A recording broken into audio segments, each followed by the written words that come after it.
Good afternoon. Thank you all for coming. I would like to discuss today a few things from my new book, The Politics of the Sacred in America, the Role of Civil Religion in Political Practice. I'd like to start off by examining a few anecdotes which will help to introduce the concept that we'll be discussing. On October 3rd, 2013, Time Magazine Online published an opinion piece by former Republican House Speaker Newt Gingrich entitled, "Founding Fathers Liked Shutdowns." In it, Gingrich invoked the Founding Fathers and the Constitution to defend his position on the government shutdown. Contrarily, on October 15, 2013, Harvard law professor Alan Dershowitz, a noted liberal, appeared on CNN's Piers Morgan show and criticized his former student, Senator Ted Cruz, for his involvement in the government shutdown, saying he ought to look at the Constitution and look into his heart and ask himself, what would Alexander Hamilton have done? At their essence, these lines of arguments are quite common. Political positions are frequently supported by appeal to the Founding Fathers or a particular father and the Constitution. But when used in public political discourse, terms like the Founding Fathers and the Constitution are something more than the group of historical people or the document they point to. The Founding Fathers and the Constitution are common cultural signs. They serve as fundamental symbols for the American people and can be seen as elements of its civil religion. But what is a civil religion? To understand this concept, we first need to distinguish it from sectarian or denominational religions like Christian or Islamic sects. Whereas sectarian religion is relatively confined to smaller groups in a society, civil religion is a religious tradition that is broadly shared by a society. It links the people of a country through the sharing of sacred principles. A civil religion consists of the foundational shared beliefs of a people, the symbols that represent those beliefs, for example, totems, and the rituals which reinforce them. Christensen and Wimbley provide a nice synopsis of the American civil religion, saying, it draws upon civil events such as the 4th of July, documents such as the U.S. Constitution, personages such as Jefferson and Lincoln, and common religious beliefs such as the belief that the United States is God's chosen nation, the perception of divine sanctions and inherent morality in civil laws, and the ascription of sacred connotations to such secular symbols as flags, presidential inaugurations, and national holidays. As the anecdotes we just saw indicate, there's clearly a political dimension in this public religiosity. However, this area had not been adequately explored in the existing scholarly literature, which led me to ask the question that you see here, what are the political dimensions of the American civil religion, as my central research question? In order to begin answering this question, I needed to figure out a way to observe the American civil religion and its political dimensions. And this required two things, a method of inquiry and source material or data to study. In terms of the data, I began with the operative assumption that if the American civil religion is an identifiable aspect of American culture, it should then be represented somehow in the cultural record. These representations would exist then as artifacts capable of being studied. With this in mind, I constructed a data set derived from 3 American election rituals: presidential nomination acceptance speeches, presidential and vice presidential debates, and the victory and concession speeches of major political party candidates from the years 1960 and then 1976 to 2012. So all of these speeches were independently read and analyzed by 2 different people. The idea was to determine if 14 symbols and tenets or ideas theorized to be part of the American civil religion were revealed in them. I'll discuss the results of this shortly, but first let me just say a few words about the analytical approach I took in this study. In order to begin studying the data, I needed to first resolve a conflict between two traditions at the intersection of the sociology of religion and knowledge, specifically between Durkheim and his followers on the one hand, and Weber and his on the other. In brief, the debate is about the role of religion in modern, socially differentiated, pluralistic societies like the one we live in. The Durkheimians posit that at the core of all functioning societies is a religious dimension, something which is generally held as sacred. This religious core provides a conceptual framework for understanding the world and one's place within it. The Bavarians, however, argue that modern societies are characterized by competing value systems like sectarian religions and occupational groups. There is then no common core by which one can understand one's world. What results, they argue, is the emergence of competing conceptual structures. There is then a conflict here which needed to be resolved, but a cursory empirical examination doesn't really help resolve it. The fact, for example, that the symbols we just saw were used to justify opposing political stances suggests that they lack a common meaning core. It suggests instead that meaning is defined differently by different groups and different individuals within society. This then would mean that the Bavarians are correct. However, the fact that the signs were used authoritatively and ubiquitously throughout public political discourse seems to indicate that they have wider, more central social implications. If meaning is located locally, why then are the signs used by parties on all sides of the political debate?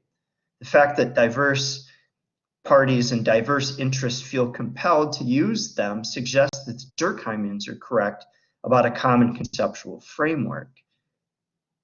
There is a tension then between these competing schools of thought, and I was able to resolve it by conceiving the object of the debate as existing in a system of linguistic exchange. Basically, the idea was to show how language presupposes a common conceptual structure, but variance in individual life experiences and subsequently an individual's worldview compel differences in the meaning given to things when they're perceived or said. Looking at the data as existing in a structure of linguistic exchange allowed me to go beyond the impasse and adequately treat my objects of investigation in a way which was defensible to both camps. So with that said, let's move on and take a look at some of the empirical results that I found. This table here on the far left lists the 14 tenets or ideas and symbols that we were looking to see whether or not that they were revealed in the data. We did find measurable instances of all 14, however, some were much more prominent than others. For example, filial piety, which is a type of devotion to ancestors or ancestor worship, emerged quite frequently, as did sacred text and symbols. So sacred texts would be the Declaration of Independence, the Constitution, symbols. For example, the flag would be a symbol. Also, a belief in God frequently emerged, oftentimes in the very common statement, God bless America. Also, towards the bottom there, we see city on a hill idea was frequently emerged, as well as the idea of higher purpose, which was defined as the United States having a higher purpose than mere self-interest. In total, we found 1,166 revealed instances of this type of language. Now, let me provide some qualitative examples to help illustrate what this might have looked like in the texts themselves. As you can see, references to sacred texts and symbols was an item that we were trying to determine its presence or absence. In this category, we saw statements such as, the Constitution has, quote, majesty. It is, quote, a great unbelievable Constitution, which contains, quote, the greatest First Amendment rights in the history of mankind. The Constitution and the Declaration of Independence are America's, quote, most sacred documents. These documents contain principles which are, quote, preached, like the, quote, basic moral and philosophical principles, end quote, that guide the country, including, quote, the sacred right to life, liberty, and the pursuit of happiness, end quote. These, of course, are found in the Declaration of Independence. Moreover, the need and importance of maintaining the integrity of the Constitution frequently emerged. This is so important that one must take, quote, an oath, or, quote, swear to, quote, preserve, protect, and defend it. It must be, quote, protected, guaranteed, upheld, and respected. It must not be, quote, violated, departed from, undone, hindered, inhibited, or tampered with. And one cannot ignore it, quote, ignore it, violate it, or replace it. Making sure the integrity of the Constitution is ensured is, quote, a great responsibility and implies, quote, commitment. Finally, not only do these documents need to be supported and maintained, they also require an element of faith in them. One should, quote, believe in them. So we see that the way these objects are talked about in political discourse is a very lofty, elevated sort of manner. We wouldn't talk about a bicycle needing to be protected, guaranteed, respected, upheld, cannot depart from. So these objects have special significance. They are treated differently than almost all other objects that we have in the country. The table I just showed you gives an idea of the relative prevalence of these items, and the one on this slide on the left gives you an idea of the prevalence of the language more broadly. So what I did here was averaged out the number of times one of these civil religious ideas or symbols emerged, and then tried to factor out how often that would be on average per minute. And you can see it's quite frequent. So in the debates, about every 4.5 minutes or so, you can expect to hear either a reference to one of the sacred symbols or to one of the civil religious beliefs. In the nomination acceptance speeches and the victory and concession speeches, it's even more frequent. About 1.5 minutes, every 1.5 minutes, one of these things will emerge. Now, if we take a look at the figure 3.1 on the right-hand side, we can kind of get a comparison of American civil religious language, how often this emerges in the data compared to Christian beliefs or Christian references. Whereas we found 1,166 instances of revealed American civil religious language, we only identified 40 clearly Christian references in the data. So the American civil religious rhetoric or ideas and themes and symbols emerge way more than Christian references do. Another of the items that we were trying to determine the presence or absence of was filial piety, which I just said is a kind of ancestor worship or devotion to generations that came before. This table has a breakdown of the objects of filial piety. So you can see Lincoln, for example, there at the top. He's very often used as a symbol of the nation. Also, Franklin Delano Roosevelt, JFK, Truman, the founding fathers. These are frequently invoked symbols.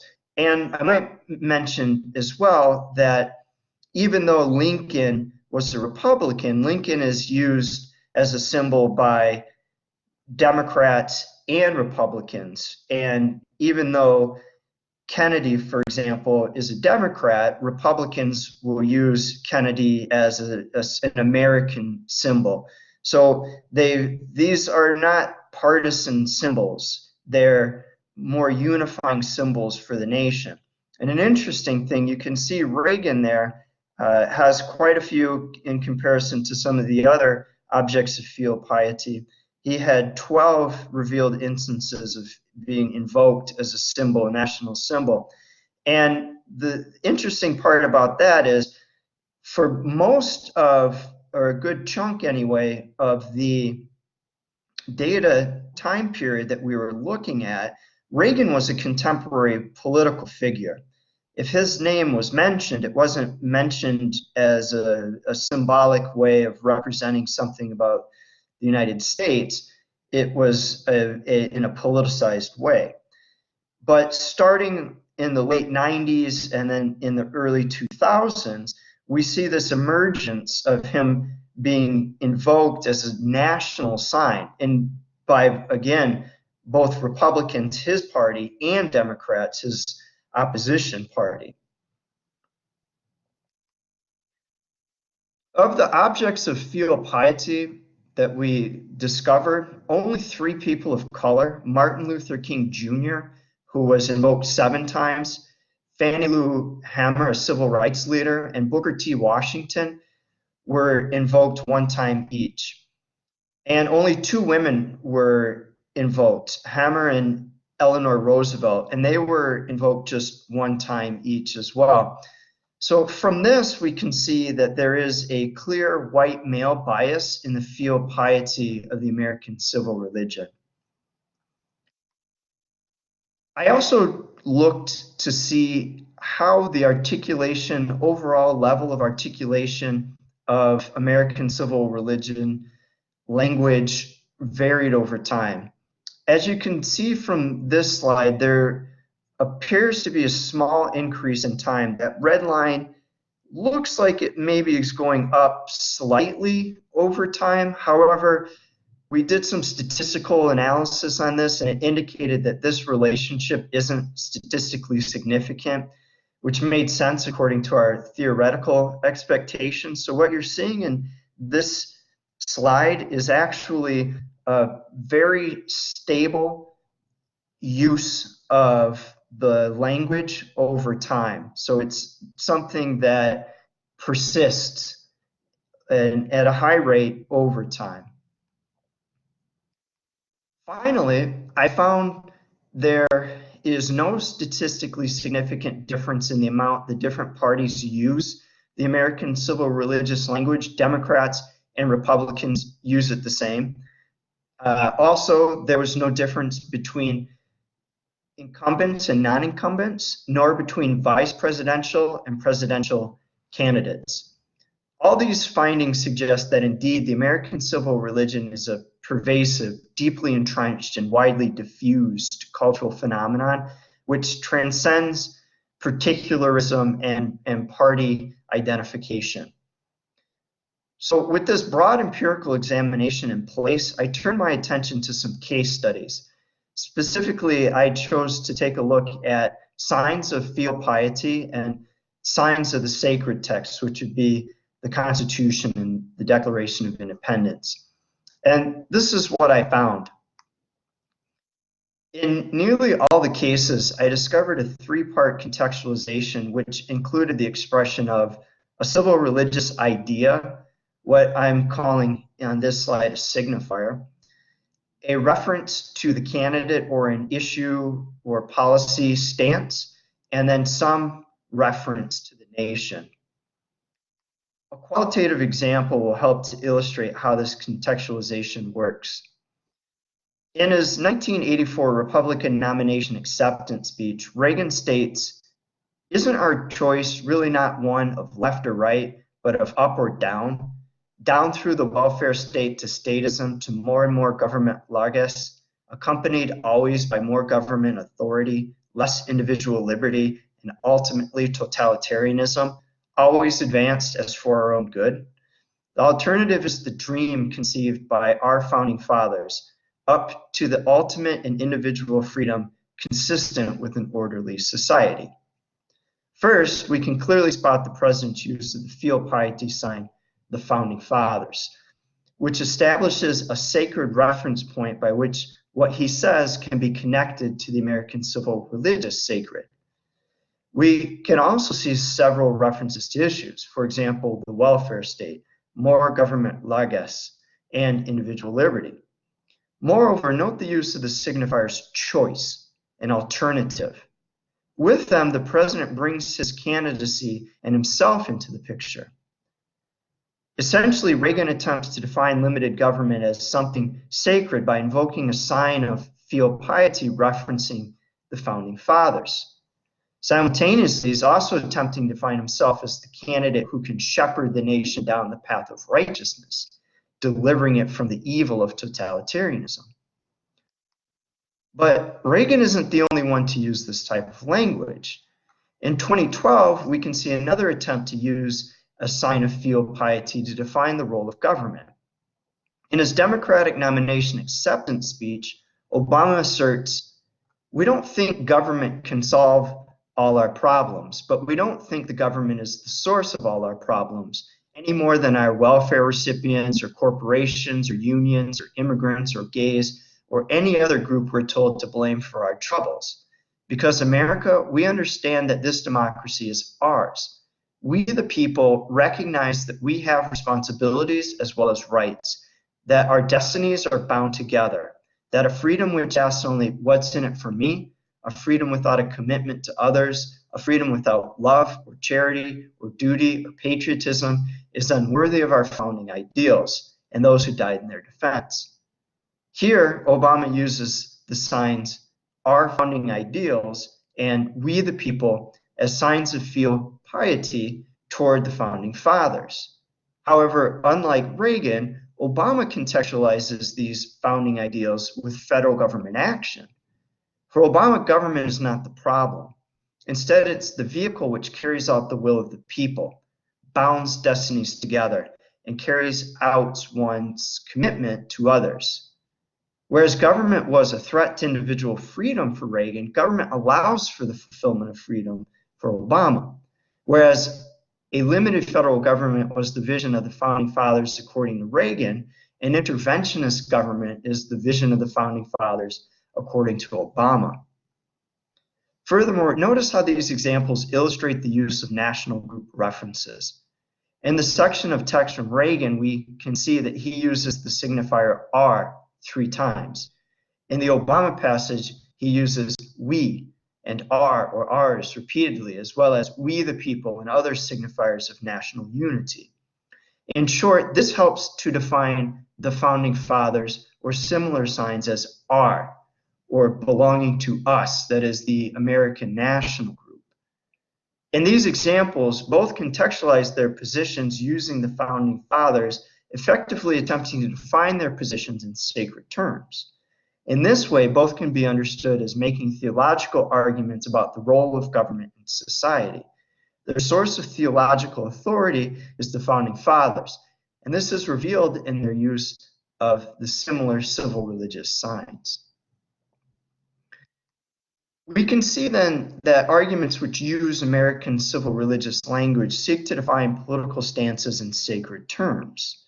This phenomenon I refer to as the politics of the sacred, as the title of my book indicates. The politics of the sacred can be understood in terms of the attempt to define and dictate what is in accord with the sacred and what is not in order to affect political outcomes. It's a battle to define what can and cannot be and what should and should not be tolerated and accepted in the community based on its relation to that which is sacred for that community. The American politics of the sacred strike deep at the heart of what it means to be American. There are debates about the character of the nation and what the nation should and should not do according to allegedly transcendent principles. This brings us to the question of how the politics of the sacred are resolved. While my book explores more, I'd like to finish this afternoon by highlighting 3 ways. First, there can be resolution through force, coercion, and violence. The issue of slavery comes to mind here as a case of the politics of the sacred being waged on the battlefield. During the Civil War, an outright schism of the American civil religion emerged and erupted into a holy war. Generally speaking, on the one hand, Southern interests defined slaves as property and thus defined the issue of slavery according to a connection to the sacred principle of property rights, which in the Lacanian Jeffersonian tradition are argued to be essential to one's subsistence and life maintenance, which are in turn prerequisites to liberty. In short, the Southern cause was an attempt to define the issue of slavery in terms of the sacred rights to life, liberty, and the pursuit of happiness. These are, of course, enshrined in the Holy Scripture of the American civil religion, the Declaration of Independence, and it was thought to be protected in its equally sacred corollary, the Constitution. On the other hand, generally speaking, interests represented by the Union cause define slaves as people, and thus define the same issue according to the sacred principles of equality and liberty, specifically the proposition that all men are created equal and entitled to liberty as a matter of natural and divine law. This too, obviously, is found in the sacred writ of the American civil religion as a fundamental assumption of the Declaration of Independence. At the end of the war, the winning definition was not so much accepted or acquiesced to as it was imposed through physical violence, coercion, and force. The terms of surrender were the acceptance of the theology identified with the Northern cause and a more apparent codification of this theology integrated as a sort of New Testament in the American Holy Book, the Constitution.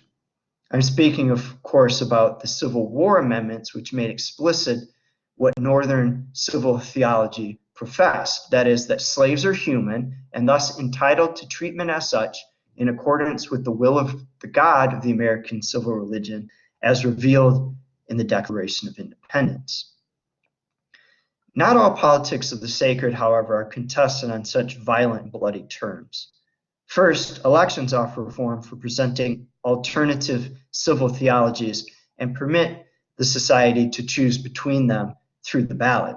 In this way, elections stand as periodic instruments for the temporary resolution of civil theological discord.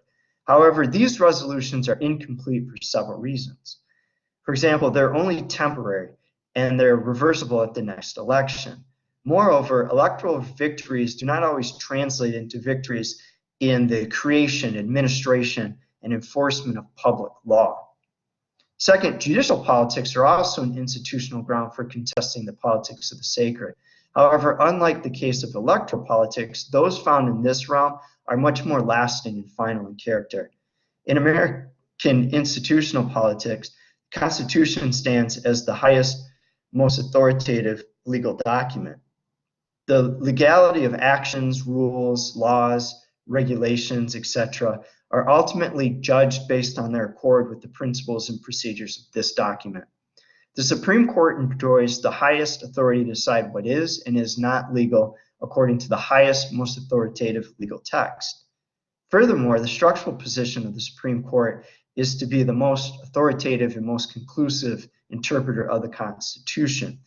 Once decisions are made by the court, options to override them while still remaining within the bounds of institutional politics are limited and very difficult to utilize. In essence, the Supreme Court has a dual function.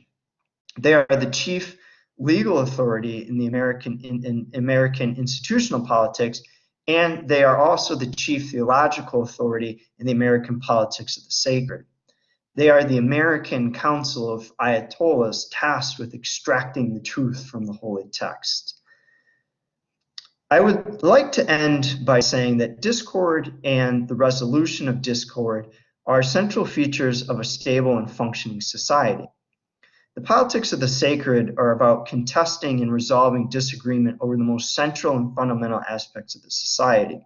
To understand a society's politics of the sacred is to understand something about the essence of that society. It is also to understand what makes that society a society. It is my hope that this talk has serve to reveal something interesting and useful about American society. Thank you.